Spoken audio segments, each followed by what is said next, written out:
제가 이제 발표한 주제는 기업 컴플라이언스 관점에서 ESG를 어떻게 접근해야 될 것인지 고민에 대해서 이제 말씀드리고자 합니다. 보시는 것처럼 제가 이제 발표 준비와 관련돼서 전체적인 논문 초안을 만들었고요. 오늘 이제 발표는 뭐 미주알 고주알 뭐 이야기하기보다는 정말 필요한 핵심적인 내용만 이야기해 보도록 하겠습니다. 우선 이제 자료도 이제 공유되어 있을 텐데요. 보시는 것처럼 저는 이제 문제 의식이 8가지의 문제 의식이 있었습니다. 이제 첫 번째는 뭐였냐면 ESG가 과연 지속 가능성과 관련돼서 어떤 것을 놓치고 있는지에 대한 이야기인데요. 이것은 뭐 논문에서만 이야기하겠고 오늘은 이야기하지 않겠습니다. 두 번째는 뭐냐면 ESG를 바라보는 시각의 차이에 대해서 오늘 이제 말씀드리고자 합니다. ESG는 공격자 입장에서는 이제 금융회사라고 볼 수가 있겠고요. 수비자 입장에서는 상장회사입니다. 그래서 상장회사에서는 ESG 관련된 공시와 관련돼서 좀 포장하려는 리스크가 있고요. 또는 소극적으로 이제 이야기하고자 하는 리스크가 있을 겁니다. 그래서 서구에서도 오히려 ESG 같은 경우에는 상장회사의 CFO를 중심으로 한 전략적인 ESG 접근이 이루어지고 있으면서 이와 관련돼서 크고 작은 이제 문제들이 발생이 되고 있습니다. 그래서 거기에 대해서 이제 말씀을 드리고자 하고요. 세 번째 문제 의식은 두 번째 문제 의식하고도 연결이 됩니다. 과연 CFO가 기존적으로는 기업의 재무 전문가였잖아요. 과연 그 재무적인 리스크 측면에서 비재무적인 리스크인 ESG에 대해서 과연 진정성 있게 기업 가치 극대화 측면에서 잘 접근할 수 있을까? 여기에 대해서 이제 고민이 생기는 거고요. 그러한 고민들이 지금 서구에서는 ESG 와싱 또는 그린 와싱이라고 이야기를 합니다. 그 말의 의미는 CFO를 중심으로 한 공시 제도에서 CFO의 ESG와 관련된 약 거품이라고 이제 말씀드릴 수 있겠죠.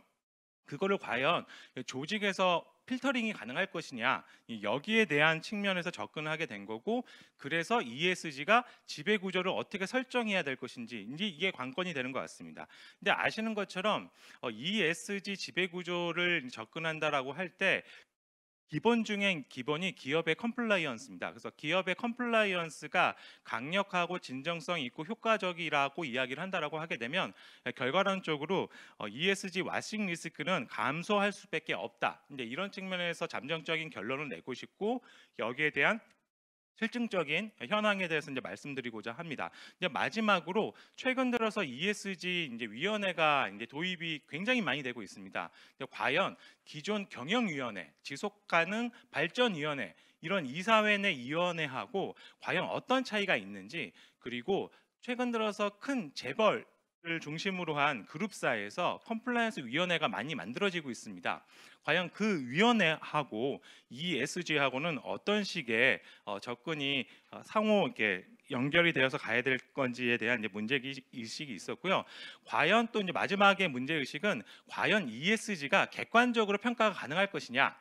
에 대해서도 이제 이야기를 하고자 합니다. 그래서 총 8가지의 문제 의식을 가지고 그 논문의 초안을 준비했다라고 이해하시면 될 것 같습니다.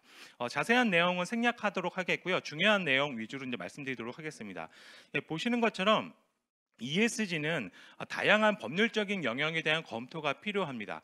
기존의 대부분의 이제 기존의 법무라든가 컴플라이언스가 리스크 쪽에서는 대부분 법적으로 이제 말씀드린다라고 하게 되면 상법이라든가 회사법, 공정거래법, 세법과 관련된 내용들에 국한되어 있습니다. 근데 요즘 들어서 아시는 것지만 환경, 인권 그리고 이제 위험과 관련돼서 굉장히 강조되고 있습니다. 그래서 기존의 기업의 컴플라이언스에서 집중하지 않았던 영역까지도 챙겨야 되는, 그래서 기존의 CFO가 주 관심사가 아니었던 영역까지도 챙겨야 될 거고, 말씀드렸던 것처럼 기업법 이슈 중심으로 되어 있던 기업 컴플라이언스가 과연 어떻게 확장이 되어야 될 것인지 그 범위에 대한 내용들이 표 그림에 나와 있습니다. 살펴보시면 될 것 같고요. 이 ESG는 지금 아시는 것처럼 전통적인 재무적 리스크가 아니라 비재무적 리스크를 재무적으로 수치화해야 되는 그 위험성에 노출되어 있습니다. 이제 과연 비재무적인 리스크를 측정할 때 주관적일 수밖에 없거든요. 각 기업의 처한 상황이라든가 각 나라의 규제 수준에 맞춰 갖고 이 ESG를 컴플라이언스 관점에서 접근을 할 때 어떠한 숙제들이 있는지 우리가 이제 생각해 봐야 될 것 같습니다. 그리고 이거는 코소 보고서의 기본 이론에 따르면 그 기업의 부서를 실무적으로 나눌 때 1차 방어선, 2차 방어선, 3차 방어선이라고 나눕니다. 이제 보시는 것처럼 1차 방어선은 현업 부서입니다. 그래서 기능적인 부서를 현업 부서를 얘기하는 거고요. 뭐 인사 조직에서는 아마 변경 조직이라고 이야기를 하는 것 같습니다. 근데 코소 보고서에서는 1차 방어선이라고 이야기를 하고요.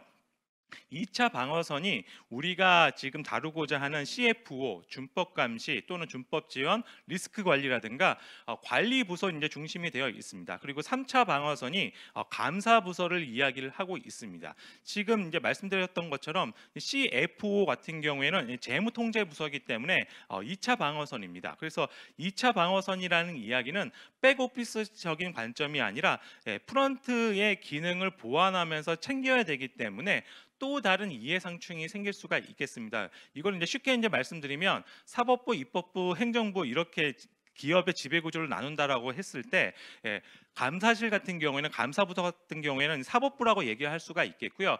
경영진을 보좌하는 CFO하고 CRO 그리고 준법 감시 또는 컴플라이언스 조직은 2차 방어선이라고 이야기를 할 수가 있습니다. 그래서 경영진을 보좌하기 때문에 상대적으로 기업의 가치 측면에서 일을 할 수밖에 없습니다. 근데 재밌는 게 뭐냐면 아시는 것처럼 CFO는 CEO와 함께 공시와 관련된 책임자로 서명을 합니다. 부실 공시와 관련돼서 국내 자본시장 법규라든가 공시법규에서 위반 사항이 생겼을 때 CEO하고 CFO가 책임자가 되어서 처벌을 받는 구조가 되어 있음에도 불구하고 아직 ESG와 관련된 와싱 리스크에 대해서는 CFO의 적정선에 대한 논의가 아직 법규적으로 명확하지는 않습니다. 그러다 보니까 굉장히 회사에게 유리한 쪽으로 이제 포장한다거나 아니면 적극적으로 얘기한다거나 숨기고자 하는 소식과 관련돼서는 굉장히 숨기고자 하는 게 전형적인 CFO의 이해상충입니다. 그 CFO가 윤리적이거나 비윤리적인 걸 떠나서 그 직무 자체가 오게 되는 이해상충이 있고요. 이 이해상충을 막기 위해서 또 다른 적정 수준에서 견제하기 위해서 컴플라이언스의 기능이 필요한 겁니다. 그래서 2차 방어선 입장에서 CFO하고요.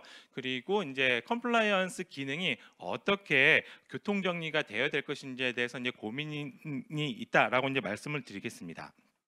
왜 그러냐면 금융회사가 말고요. 대부분의 상장회사에서 보게 되면 CFO 밑에 컴플라이언스 오피서가 편제되어서 운영이 되고 있습니다. 그러면 아무래도 CFO가 상급자이기 때문에 컴플라이언스 오피서가 ESG 와싱 리스크에 대해서 제대로 견제할 수 있을까 이런 거 측면에서는 한계가 있다라고 이제 말씀을 드리겠고요. 그런 거와 관련돼서는 이따가 토론자로 나서는 김정철 부장님께서 좀 더 실무적인 이야기 해주시면 좋을 것 같습니다.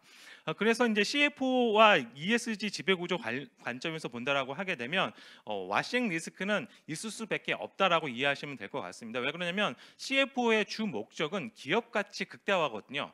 물론 ESG를 추구한다라고 하게 되면 중장기적인 입장에서 기업 가치는 극대화될 겁니다만 CEO하고 CFO 입장에서는 단기적인 기업 성과에 집중할 수밖에 없기 때문에 이러한 리스크를 과연 회사 내의 조직에서 기능에서 견제할 수 있느냐 사실 그게 어렵기 때문에 지금 ESG 지배 구조와 관련돼서 컴플라이언스의 기능 강화가 사회적으로 법규적으로 요구받고 있다 이런 말씀을 드리겠습니다. 그리고 이제 최근 들어서 최근보다는 예전에 전통적으로 금융권에서는 CFO가 예전에 CRO, 그러니까 CFO는 재무 총책임자였고요. CRO는 리스크 관리 책임자였습니다. 그래서 예전에는 CFO하고 CRO가 겸직하는 상황이 해외에서는 연출이 됐었거든요. 이거와 관련돼서 해외 이제 금융 감독 당국에서는 분리해서 CFO하고 CRO하고 이제 서로 견제 기능이 가능하게끔 접근을 해야 된다라고 제시한 바가 있습니다. 그런 측면에서 CFO가 생각하는 지향점하고 준법 감시 또는 준법 지원 또는 CRO 관점에서 접근하는 방향성이 다르다라고 이제 말씀드리겠고요. 거기에 대한 정리가 화면에 보시는 것처럼 표에 나와 있습니다. 보시는 것처럼 그래서 강력한 컴플라이언스가 유지되는 조직이라고 하게 되면 당연히 이론적으로 봤을 때 ESG 와싱 리스크는 최소화될 수밖에 없다라고 이제 정의가 될 수가 있겠고요. 그런데 이제 문제는 뭐냐면 과연 우리나라의 컴플라이언스 관련된 법규가 ESG 와싱 리스크를 최소화할 수 있게끔 담보되어 있느냐, 법규가 체계적으로 정의되어 있느냐, 이거에 대해서 이제 쉽게 말씀드리도록 하겠습니다. 뭐 이제 법학적으로 이야기하면 한도 끝도 없는데요. 그냥 아주 심플하게 이제 말씀드리면 우리나라 제도의 법적인 제도의 문제점이 뭐냐면 시스템으로 설계되어 있는 게 아니라 사람 관점에서 이제 접근하고 있습니다. 아시는 것처럼 준법 감시인 제도라고 이야기를 하고요. 준법 지원인 제도, 그리고 내부 회계 관리자 제도, 공정거래 자율 준수 관리자 제도라고 얘기를 합니다. 그래서 지금 논문 초안의 로 보시는 것처럼 사람인 중심으로 되어 있습니다. 또는 사람 자자로요. 그래서 효과적인 시스템을 구축하는 서구와 달리 우리는 법상으로 보게 되면 한 사람만 선임해서 임명하게 되면 그 이행을 다 한 것처럼 보여질 수가 있습니다. 그러니까 서구처럼 효과적인 프로세스가 운영되고 있다는 것을 입증하는 게 아니라 한 명의 책임자를 선임을 했다라고 하게 되면 형식적으로 보게 되면 의무가 이행된 거로 보기 때문에 과연 지금과 같은 법규 시스템에서 봤을 때 ESG 와싱 리스크를 견제할 수 있는 능력이 될 것인가, 여기에 대해서 우리가 이제 고민을 해봐야 될 것 같습니다. 뭐 논문에는 쓰지는 않았습니다만 뭐 설명상 참고로 말씀드리면 우리 로스쿨 제도가 이제 시행되고 나서 이제 로스쿨에 이제 변호사들이 나왔었죠. 그래서 일개 변호사들이 배출이 됐을 때 모 회사에서는 준법 지원인 대상을 모집 공고를 로스쿨 로스쿨 일기 변호사를 준법 지원인 대상자로 지원받겠다라고 했던 경우가 있습니다. 그래서 이게 법에 교묘한 그 좀 약한 부분을 공격적으로 들어간 게 아닌가라고 해서 좀 우리가 법규적인 정의를 좀 확 개선해 볼 필요가 있겠다, 이제 이런 말씀을 드리겠고요. 그리고 이제 표에서 이제 보시는 것처럼 각 준법 감시인, 준법 지원인, 자율준수 관리자의 업무 영역과 범위도 굉장히 차이가 납니다. 기능의 그 유사성에도 불구하고 개별법에서 따로따로 이렇게 정의되고 있고 기능적으로도 어느 정도 차이가 있어서 전체적인 측면에서 기업의 컴플라이언스를 논의할 수 있는 법규가 있어야 되지 않을까, 이제 이런 말씀을 드리겠고요. 그리고 기업에도 아시는 것처럼 이제 감사 기능이 있습니다. 이제 감사 같은 경우에는 주주의 입장에서 경영진의 직무를 견제하는 기능이고요. 컴플라이언스는 뭐 직접적으로 말씀드리면 감독 규제 당국의 입장을 고려해서 법규 위반 사항이 생기지 않게끔 하는 게 기본적인 취지입니다.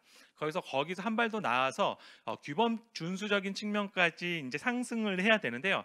그런 측면에서 보게 되면 이 컴플라이언스의 기능은 단기적으로 기업 가치 측면에서 저해할 수 있는 요소도 있습니다. 왜 그러냐면 불편한 이야기에 대해서 컴플라이언스 기능을 통해서 필터링하고 검토해야 되기 때문에. 그런데 이 부분이 ESG 와싱 리스크에서도 굉장히 필요한 부분입니다.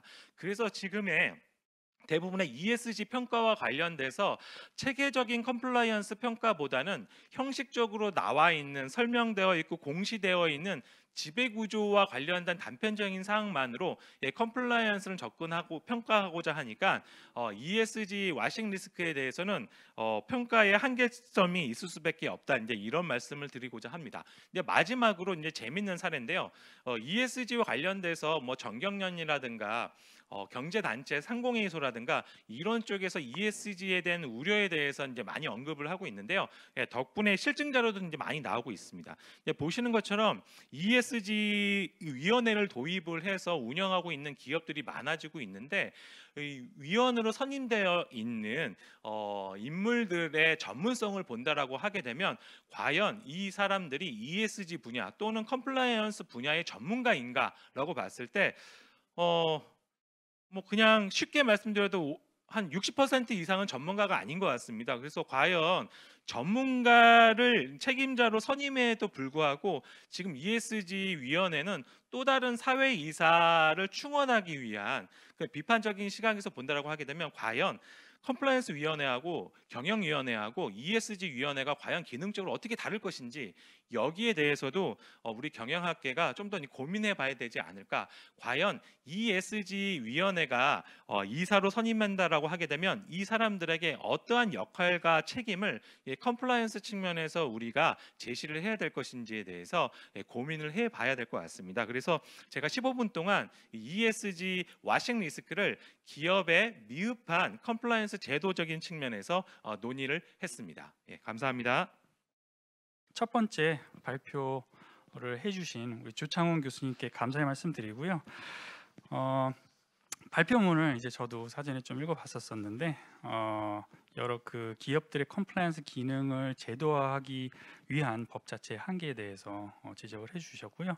특히 이제 인상 깊었던 것은 컴플라이언스 프로그램의 9가지 요소가 잘 반영된 그런 기업의 컴플라이언스 기능이 잘 구현이 되어 있다면 그러면 ESG 워싱 리스크도 최소화시킬 수 있다는 말씀을 해주신 것이 인상이 남습니다.